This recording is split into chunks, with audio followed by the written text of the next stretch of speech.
Ça y est, c'est vraiment là qu'il y a pour toi aujourd'hui. Là, ouais, c'est l'arrêt. Ouais. L'arrêt technique. Faut vraiment pas dépasser les 15 kilos max. Et là, j'étais parti beaucoup trop chargé. Donc, comme j'ai lâché des victuailles, il a fallu que je compense financièrement ce que j'avais plus dans le sac. Et comme j'avais pas prévu suffisamment de cash, parce que j'avais pas prévu d'acheter sur place, Ouais. et ben, j'arrive à un endroit où il n'y a pas de distributeur. Donc, c'est tout.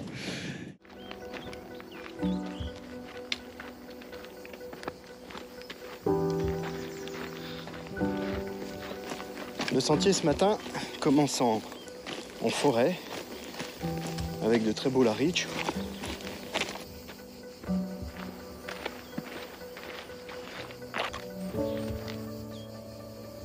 Et aujourd'hui, on laisse derrière nous la Pagliaurba, le Tafunat et le massif du Cint que l'on a traversé ces derniers jours pour découvrir une autre partie de la montagne corse.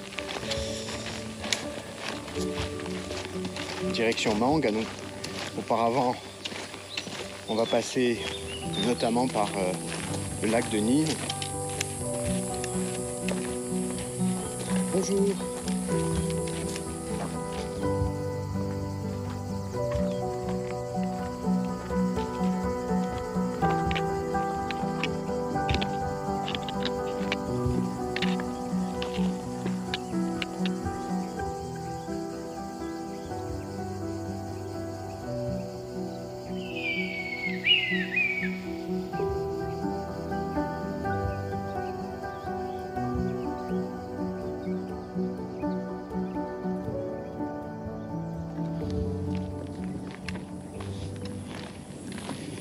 Voilà, cette montée régulière au-dessus de Verge et la Bocca San Pietro, du col Saint-Pierre, est l'occasion de pouvoir contempler tous les sommets, soit que l'on a traversés ou au pied desquels le GR20 sillonne, ou pour ceux qui viennent du sud, c'est la possibilité d'envisager ce qu'il leur reste à parcourir et à traverser.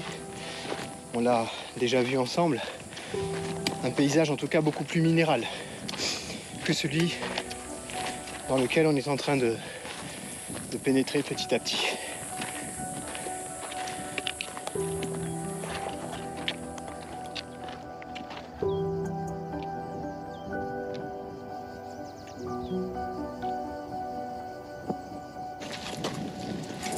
Peut-être vous mettre sur le côté, s'il y en a qui veulent passer. Merci mesdames. Bonjour, merci. Bonjour. Je vais mettre là. Hop, hop, hop.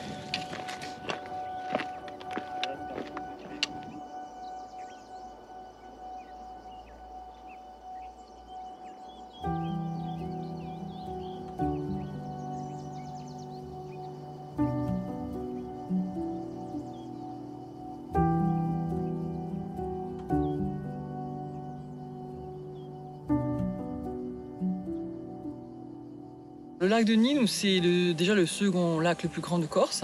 Voilà, donc on voit bien, c'est sûr que c'est un très beau lac quand on arrive par le GR20. Donc on voit bien en fait, quand on arrive du GR20, autour du lac, on a une barrière de végétation dans le lac. Donc ce sont des potamons nageants. Et on retrouve également une végétation plus claire qui sont le trèfle d'eau. Donc ça, c'est une particularité du lac de Nîmes. Ensuite, c'est vrai qu'on a cette très grande zone de potines autour, donc en amont et en aval du lac. Donc ça, en fait, les potines, donc, qui sont des pelouses tourbeuses, je dirais. À l'époque, le lac était beaucoup plus grand. Quand le glacier a fondu, en fait, il prenait toute l'étendue des potines. Et toutes ces potines, en fait, c'est le comblement du lac par des sédiments.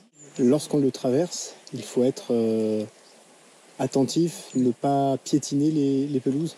Oui, c'est exact. En fait, il faut éviter de marcher sur les pelouses ou éviter de sortir des sentiers pour éviter justement la dégradation de ces pelouses qui sont très fragiles et qui vont comporter une flore et une faune particulières.